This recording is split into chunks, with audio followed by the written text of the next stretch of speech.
Halo sobat semua, jumpa lagi dengan Denbagose Channel. Bagaimana kabar sobat semua? Sebelum kita mulai cerita ini, ayo silakan subscribe, like, komen, share dan nyalakan loncengnya untuk mendapatkan notifikasi terbaru ketika Mimin upload videonya. Bab 968, ikut aku pergi ke bar. Dalam pandangan Selifu, Thomaskin ini tidak menginginkan uang, dan pasti sangat ingin menjadi menantu keluarga mereka. Bagaimanapun, dia pasti mengerti bahwa dia tidak perlu memiliki kekhawatiran tentang makanan dan pakaian setelah menjadi menantu yang tinggal di rumah mertua. Hanya saja Selifu sangat kesal, bagaimana mungkin dia layak untuk dirinya nona besar Fu. Selifu mendengus dingin, yang paling membuatnya kesal adalah sikap Thomaskin yang suci ketika diberi kemudahan. Jika dia ingin menjadi menantu, dia jelas memohon pada mereka. Terlepas dari apakah kamu akan berhasil atau tidak, kamu harus bersikap mengemis, bukan? Tapi wajah Thomaskin tenang, seolah-olah dia bos, dan tidak ada isyarat meminta sama sekali, yang membuat Selifu sangat kesal. Paling kesal melihat orang yang miskin dan sok bertekad seperti ini, berpura-pura apa? Menurutmu kamu masih tuan muda pertama? Thomaskin mengerutkan kening dan menatap Selifu dengan tatapan dingin. Len Fu buru-buru menengahi, dia tidak ingin membuat segalanya terlalu kaku. Setelah Thomaskin diusir dari rumah, jika itu tersebar, bukankah akan mengatakan bahwa keluarga Fu mereka tidak baik dan memperburuk kondisi orang? Len Fu berkata, "Oke, jangan bertengkar. Kita akan membicarakan hal ini di masa depan. Ayah Thomas adalah teman baik aku sebelumnya. Hari ini Thomas datang, biarlah tinggal beberapa hari lagi dan biarkan aku melayani kamu." "Oke, Kak Wang, cari kamar tamu untuk Thomas dulu." Suasananya sangat kaku, jika begitu masuk langsung mengatakan ingin membatalkan pernikahan. Itu dapat menyebabkan ketidakpuasan Thomaskin, tidak baik jika dia keluar berbicara omong kosong. Lebih baik membiarkan dia menginap, memberi sedikit keuntungan, dan kemudian berbicara dengannya perlahan setelah menenangkannya. Thomaskin membuka mulutnya, ingin menjelaskan, tapi dia juga berpikir begitu. Agak tidak cocok untuk membicarakan perceraian pada pertemuan pertama. Belum terlambat untuk menunggu 2 atau 3 hari. Apalagi masih banyak hal yang belum ditangani keluarga Fu. Meski masalah Kisentong sudah teratasi, masih banyak musuh yang muncul. Thomaskin telah memerintahkan untuk meminta Kisentong menyelesaikannya secepat mungkin. Ketika ini diselesaikan, Thomaskin akan buka kartu dengan mereka. Bagaimanapun, ini artinya budi sudah dibalas, Thomaskin juga akan mengajukan permintaan. Setelah kamar diatur untuk Thomaskin, dia masuk dan beristirahat. Di ruang tamu, Selifu mengerutkan kening dan berkata, "Ayah, apa yang kamu lakukan? Mengapa kamu tidak memberitahunya secara langsung dan membiarkannya pergi? Apakah dia masih bisa mengandalkan kita?" Len Fu berkata, "Oh, bagaimanapun, ini adalah anak dari seorang teman lama. Sulit untuk menjadi terlalu kaku. Begini saja, bukankah kamu ingin keluar sebentar lagi? Kamu ajak dia dan biarkan dia melihat dengan siapa biasanya kamu bergaul. Biar dia tahu bahwa kalian tidak pada level yang sama, dan dia akan menyerah." Selifu tidak bisa berkata-kata, "Aku tidak ingin membawanya." "Oke, bawa dia untuk melihat." Selifu menghela nafas tak berdaya. Dia tidak ingin mengajak orang dusun seperti Thomaskin untuk bermain, tetapi setelah memikirkannya, ucapan ayahnya juga masuk akal. Biarkan Thomaskin melihat celah di antara mereka, mereka tidak satu level. Thomaskin mungkin bisa menyadarinya sendiri, dan pergi karena malu. Itu bagus. Setelah beberapa saat, Selifu mengetuk pintu Thomaskin. Tok tok tok.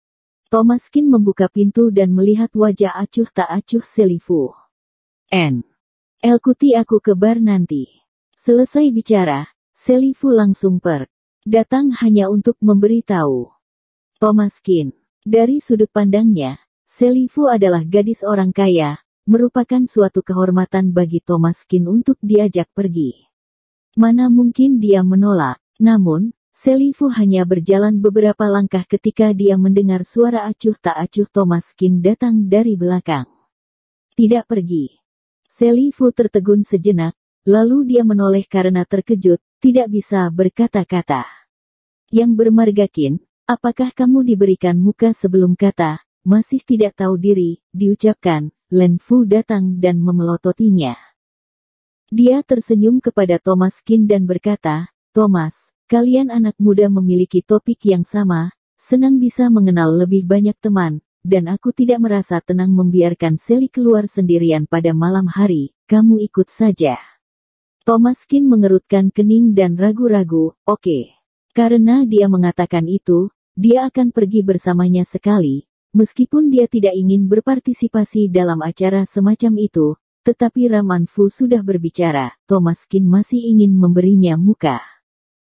Thomas Kin keluar dan mengikuti Seifu. Selifu mengerutkan kening, melihat pakaian Thomas Kin, dan bertanya. Kamu memakai pakaian ini.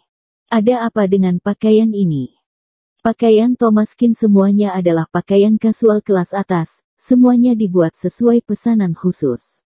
Meskipun Thomas Kin tidak terlalu peduli tentang ini, Hanson Long sangat pandai melakukan ini, jadi dia membeli banyak pakaian pesanan khusus untuk Thomas Kin, harganya tidak murah, namun terlihat sangat sederhana.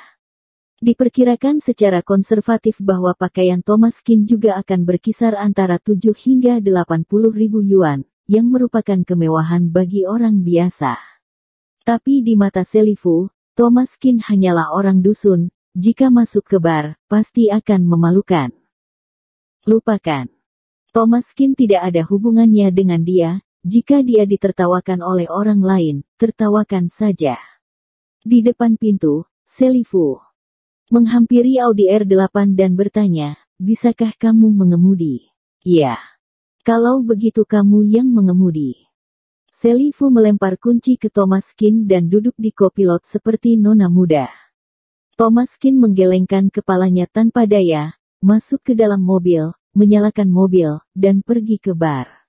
Selifu sedang bermain-main dengan ponselnya di jalan, dan menghubungi teman-temannya. Setelah beberapa saat, ketika dia mendekati bar, dia meletakkan ponselnya dan berkata, kali ini kami pergi ke bar kelas atas, yang berbeda dari jenis klub malam yang pernah kamu lihat sebelumnya.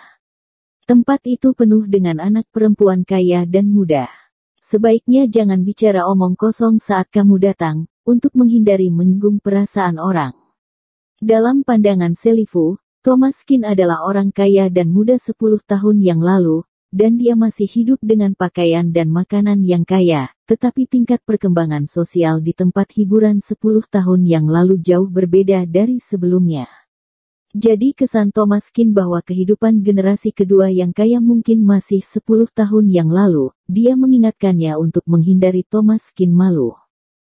Ketika Thomas Kin mendengar ini, dia hanya mengangguk dengan acuh tak acuh tanpa menanggapi. Selifu memutar matanya dengan marah, berpikir bahwa tidak dengar maka biarkan saja, kamulah yang akan malu. Segera, keduanya tiba di pintu masuk bar, dan melihat mobil bagus datang, seorang penjaga pintu bergegas ke depan untuk menyapa dan membantu mengarahkan parkir. Setelah itu, Thomas Kin dan Selifu turun dari mobil dan Thomas Kin langsung masuk ke bar. Selifu membuka mulutnya dan ingin memanggilnya, tapi Thomas Kin sudah masuk. Selifu tidak bisa berkata-kata, Thomas Kin terlalu kolot, tidak tahu harus memberi tip kepada penjaga pintu ketika turun dari mobil.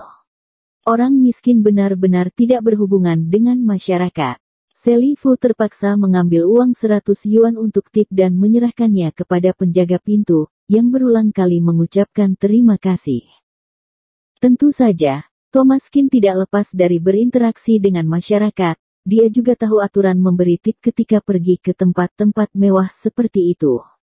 Hanya saja ketika Thomas Kin masuk dan keluar dari tempat seperti itu, dia dikelilingi oleh orang-orang, baik Samuel Duan atau Weston Meng.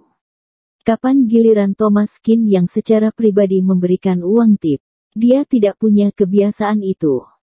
Selifu marah dan pergi ke bar, membiarkan Thomas Kin mengikutinya, dan keduanya datang ke dek yang sangat luas di lantai 2.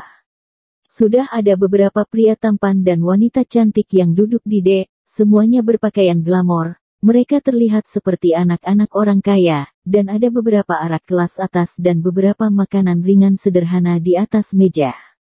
Melihat Selifu datang, seorang pemuda dengan cepat berdiri dengan senyuman di wajahnya. "Seli, kamu datang." Namun, ketika dia melihat Thomas Kin di sebelah Selifu, wajahnya tiba-tiba menjadi gelap.